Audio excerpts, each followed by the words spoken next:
इतिहास लिखा है इसमें, कुछ खास छिपा है इसमें। इतिहास लिखा है इसमें, कुछ खास छिपा है इसमें। मर्यादा है, कोई वादा है, विश्वास रखा है इसमें।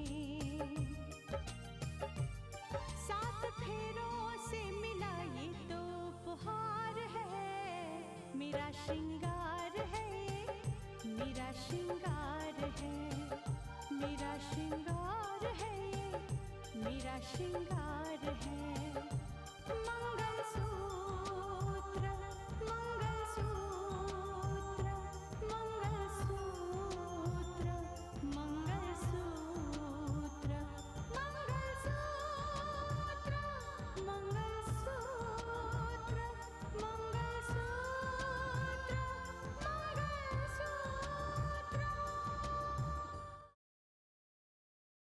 जस्टिस आदित्य प्रताप सिंह ने अपने पापों का प्रायश्चित कर लिया। मेरे बेटे का केस लड़कर, उसे कानून से बचाकर और उसे मुझ तक पहुंचाकर। अरे तुम जैसी औरतों के गले में मंगलसूत्र भी हर पल शर्मिंदा होता है। इस मंगलसूत्र की मर्यादा के साथ बनकर नहीं रह सकती हो तो उतार के फेंक दो ये मंगलसूत्र। जब अपनों की सबसे ज्यादा जरूरत थी तुम्हें, तब किसी ने भी तुम्हारा साथ नहीं दिया। तुम्हारे जख्मों पे मरहम लगाने के बदले सभी ने तुम्हारे जख्मों पर नमक छिड़का। मैं आपको और आपके बेटे मानस को इस बात का एहसास जरूर दिलाऊंगा कि एक औरत के चरित्र पर लांछन लगाने का मतलब क्या होता है। एक दिन आएगा जब आप मेरे घर आएंगे रितिका को अपने घर ले जाने के लिए। भूल जाइए जैसा, मेरे जीते जी रितिका मेरे घर में कदम नहीं रख सकेगी, कभी नहीं। सुना आपने? और अगर आप मुझे झुका सकते हैं तो झुका कर दिखा दीजिएगा। मान जाऊंगा मैं आपको, और खुलेआम कह रहा हूं मैं आपसे कि आपकी बेटी मेरे घर में कदम नहीं रख सकेगी, कभी नहीं, कभी नहीं, कभी नहीं। जाते जाते एक बात और सुनते जाइए।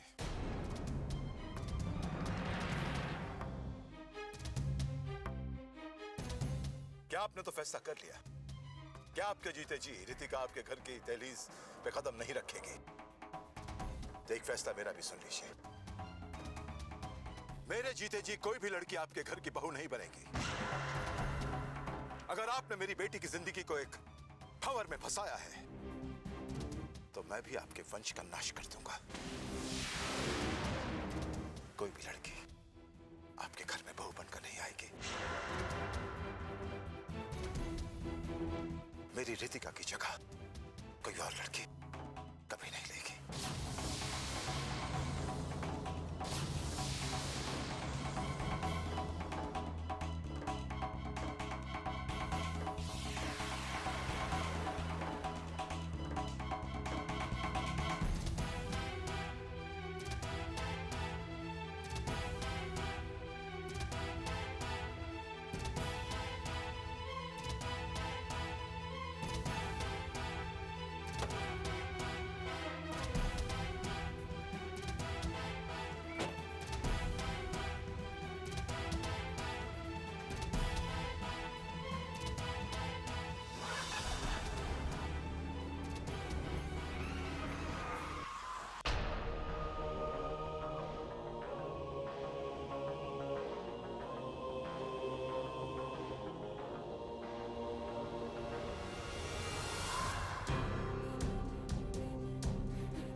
मुझे कहना तो नहीं चाहिए लेकिन सच यही है स्नेहा कि जो जिंदगी तुम जी रही हो वो इज्जत की जिंदगी नहीं है, क्योंकि हमारा समाज अकेली रहने वाली औरत को अच्छी नजर से नहीं देखता बेटी। मुझे किसी की परवाह नहीं है पापा। मैं अपनी जिंदगी अपनी मर्जी से जीती हूँ। अब मेरा उस घर से कोई रिश्ता नहीं है, बस। अरे तुम्हारे रिश्ते तोड़ने से क्या रिश्ता टूट जाएगा? बेकार की बातें करती हूँ। वैसे मैंने सूर्या से भी बात की है, वो भी आने वाला है। देखो बेटा, अब तुम्हें अपनी जिंदगी के बारे में, अपने हालात के बारे में नए सिरे से सोचना होगा। मुझे जिंदगी से कोई शिकायत नहीं है पापा, और ना ही मुझे इस बात का अफसोस है कि मैंने जज साहब का घर क्यों छोड़ा। मुझे ताज्जुब हो रहा है, तुम रिश्ते नातों के साथ साथ इंसानियत भी भूलती जा रही हो। शायद तुम भूल गई कि जज साहब के कितने एहसान आते हैं हमारे ऊपर। तुम्हें मालूम है, तुम न ज्यादा पढ़ी लिखी हो, न हमारा खानदान इतना बड़ा है, ना हम इतने पैसे वाले हैं, उसके बाद भी उन्होंने तुम्हें अपने घर की बहू बनाना स्वीकार किया। लेकिन उस घर में मुझे मिला क्या? कौन सी खुशी मिल गई मुझे पापा, और कौन सा अधिकार मिला मुझे? कौन सा अधिकार तुम्हें चाहिए था जो नहीं मिला? बोलो, कौन सा अधिकार चाहिए था तुम्हें? सूर्य रहे या ना रहे, तुम्हें कभी किसी चीज के लिए तरसना नहीं पड़ा। हर इच्छा पूरी की उन्होंने, तुम्हारी हर जरूरत पूरी की, किसी चीज की कमी नहीं हुई कभी तुम्हें। आप आखिर कहना क्या चाहते हो पापा? देखो बेटा, एक बात अच्छी तरह से समझ लो, जहां चार बर्तन होते हैं वहां खनक भी होती है। उस वक्त की बात अलग थी। अब पता नहीं तुम्हारी गलती थी या उनकी गलती थी, भूल जाओ उसको। मुझे तब अच्छा लगता जब तुम उस घर को अपना समझकर वहां जाती।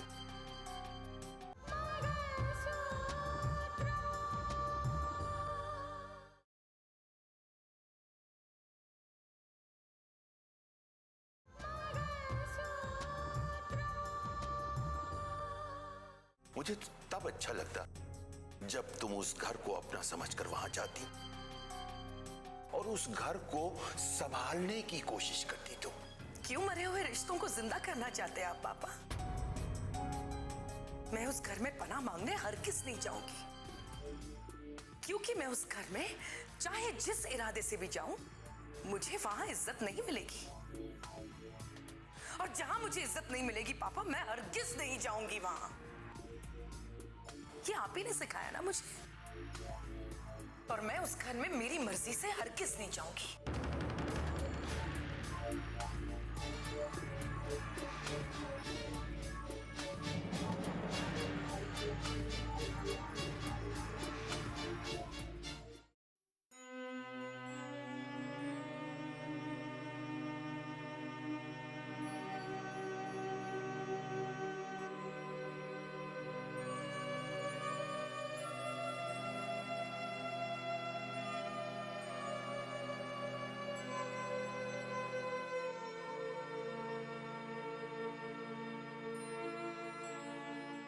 भैया, अपने गम में आप इतना डूब चुके हैं कि आप अपने फर्ज और अपनी जिम्मेदारियों से मुंह फेर रहे हैं। शाम होते ही आप अपने आप को अंधेरों में कैद कर लेते हैं। तो क्या हुआ? इससे किसी को क्या फर्क पड़ता है? फर्क पड़ता है भैया, मुझे फर्क पड़ता है, बच्चों को फर्क पड़ता है। भैया, मैं आपसे रितिका के बारे में कुछ बात करना चाहती हूँ। बोलो। आपको क्या लगता है, आज तक रितिका के लिए आपने जो कुछ भी किया है, बस पूरी हो गई आपकी जिम्मेदारी?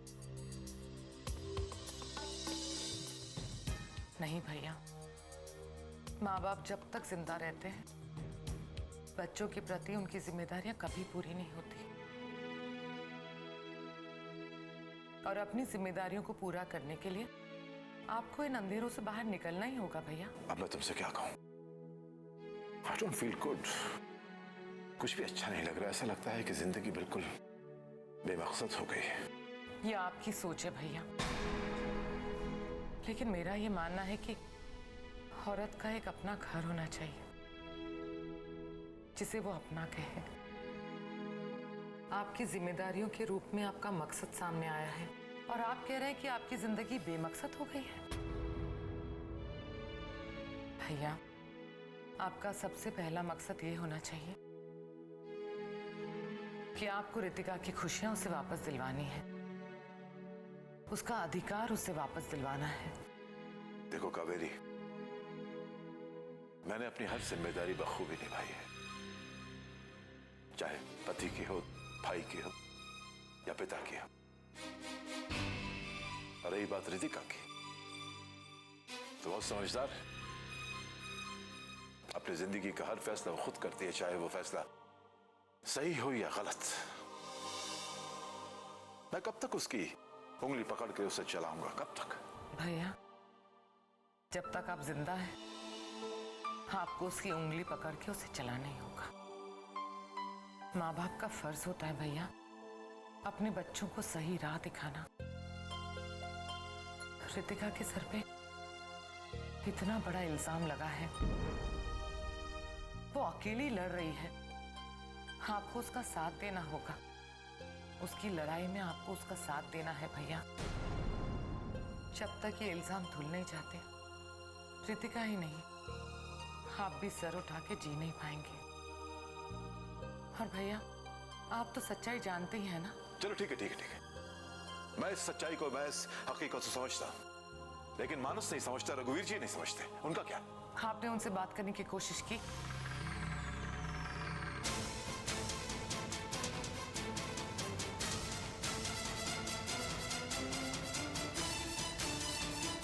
आप मुझे झुका सकते हैं तो झुका कर दिखा दीजिएगा।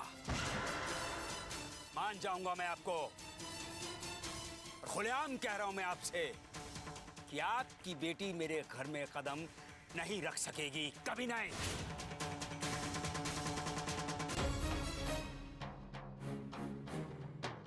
मैं कल सुबह ही जाऊंगी उनसे मिलने, उन्हें सच्चाई का आईना दिखाऊंगी। मैं भी तो देखूं अब वो लोग क्या कहते हैं। गुड नाइट भैया। Good night.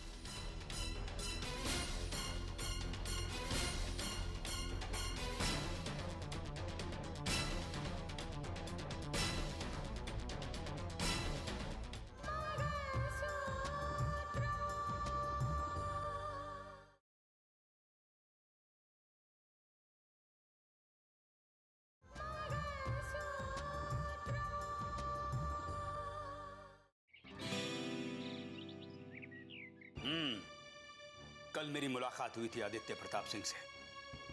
वो आज भी इस बात को मानने को तैयार नहीं है कि उसकी बेटी ने क्या क्या गलतियां की। वही तेवर है उसके आज भी। अच्छा, क्या कह रहे थे वो? धमकियां दे रहे थे मुझे। अच्छा, कि अगर उनकी बेटी इस घर की बहू नहीं रही तो वो किसी और लड़की को इस घर की बहू नहीं बनने देंगे। हमारी जिंदगी क्या उनकी जागीर है डैड? क्यों जैसा चाहेंगे हम वैसा करेंगे? इस बात का जवाब तो मैंने दे दिया उनको कि जब भी मेरी इच्छा होगी, जब मैं चाहूंगा, अपने बेटे की दूसरी शादी करूंगा और दूसरी बहू भी लेकर आऊंगा। और क्या मैं अंदर आ सकती हूँ? आप कौन हैं? माफ कीजिएगा, मैंने आपको पहचाना नहीं।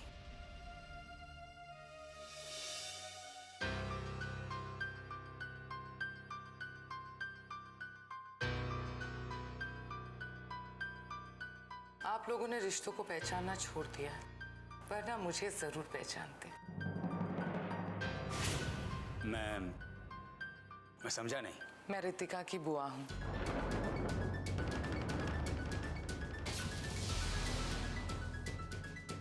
ओह,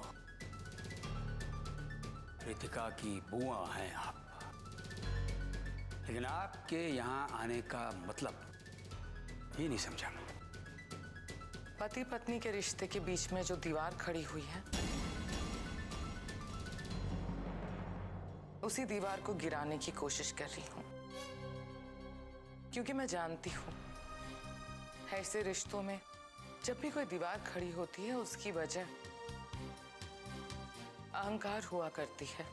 अगर आप इस बात को समझती हैं तो जाइए, जाकर ये बात जज साहब को समझाइए। लेकिन उससे कुछ नहीं होने वाला है। ये रिश्तों के बीच जो दीवार खड़ी है, वो नफरत की दीवार है। नफरत की नहीं, गलतफहमी की दीवार है, जिसे आप लोगों ने खड़ा किया है। और ऐसी झूठी और गलतफहमी की दीवार ज्यादा देर तक खड़ी नहीं रह पाती। आप लोगों ने रितिका के बारे में जो भी सोचा है, वो सब पूरी तरह से गलत है। रियली? तो हमें आप समझाने आई हैं। और जो मैंने अपनी आंखों से देखा, जो मैंने खुद महसूस किया, क्या वो भी गलत था? बेटा, कई बार आंखों देखा गलत होता है, सही नहीं होता है। हर रिश्ता विश्वास पे टिका होता है। देखिए, जो बात खत्म हो चुकी है, उसे मैं फिर से शुरू नहीं करना चाहता। ऐसी बातें खत्म होकर भी खत्म नहीं होती, क्योंकि इसके साथ एक औरत की जिंदगी जुड़ी हुई है। क्या आप लोगों ने सच्चाई जानने की कोशिश की? नहीं ना? मैं जानती हूं, ये एक साजिश है, रितिका की जिंदगी को तबाह करने की साजिश। ये कह देने से आपकी बात पूरी नहीं हो जाएगी और ना ही आपकी कोशिशों का कोई नतीजा निकलने वाला है। जाइए, जाकर जज साहब को समझाइए कि एक बार फिर से अपनी बेटी की जिंदगी कहीं और आबाद कर लें। और सबसे पहले अपनी बेटी रितिका को संस्कार सिखाइए। उसे यह बताइए कि एक शादीशुदा औरत की मर्यादा क्या होती है।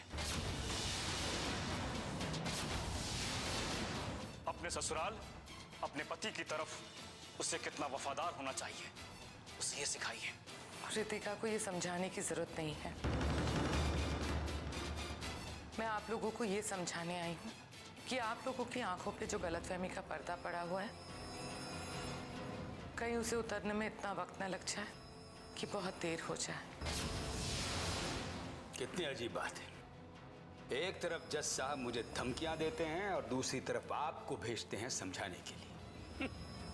अरे जाइए बहन जी, जाइए, जाकर जज साहब को ये बात कह दीजिएगा, कोई बात नहीं बनने वाली है।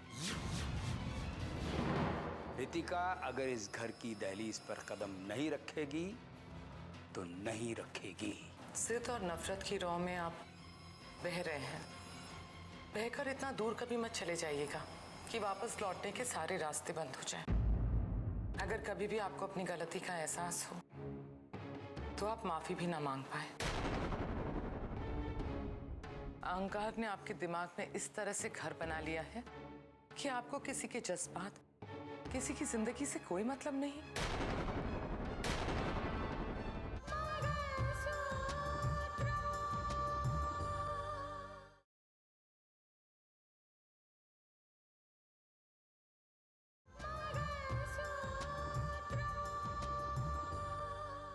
कि आपको किसी के जज्बात, किसी की जिंदगी से कोई मतलब नहीं।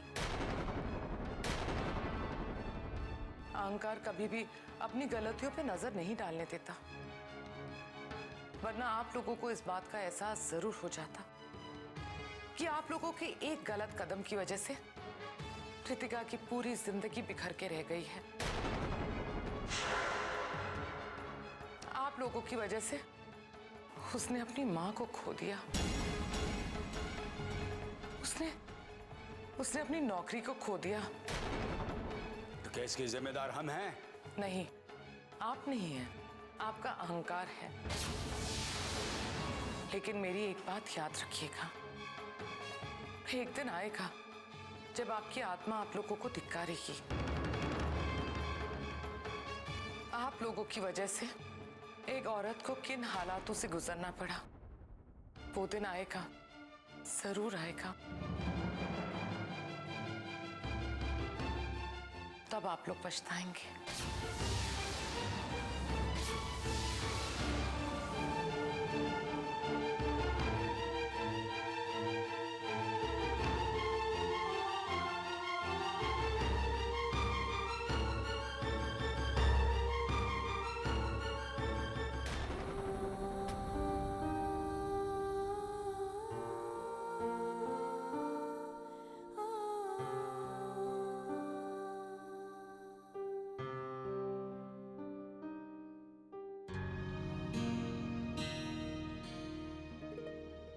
राजेश्वर जी, आइए आइए आइए आइए, बैठिए।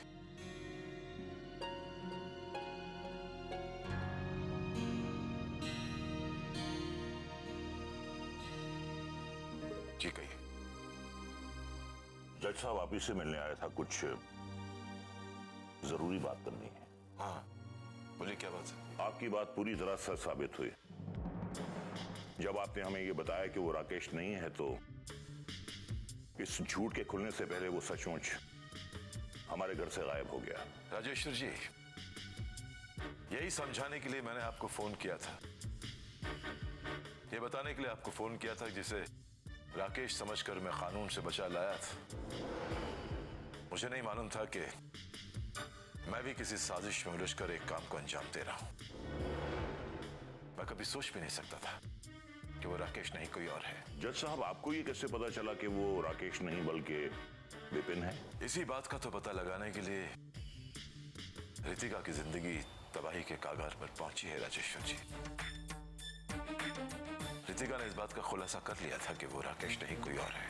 जज साहब, अगर आपको ये पता था कि वो असली राकेश नहीं है तो आपको ये तो अंदाजा होगा कि राकेश कहां है, किस हाल में है, और अगर वो जिंदा है तो हमसे मिलने क्यों नहीं आ रहा है? बस इसी सिलसिले में हम आपकी मदद चाह रहे हैं। अब तक जो बातें सामने आई हैं उन बातों के आधार पर तो मुझे लगता है कि आपका राकेश कोई और नहीं, वो अर्जुन है जिसे श्रीधर और अंजना गांव से लेकर आए थे। अगर अर्जुन ही मेरा बेटा है तो वो है कहां? अब अर्जुन कहां है ये मुझे नहीं मालूम। रितिका ने इस बात का पता लगाने की कोशिश की थी लेकिन बदकिस्मती से सस्पेंड हो गई वो। फिलहाल अर्जुन कहां है, इस शहर में है या नहीं है, मुझे कुछ नहीं मालूम।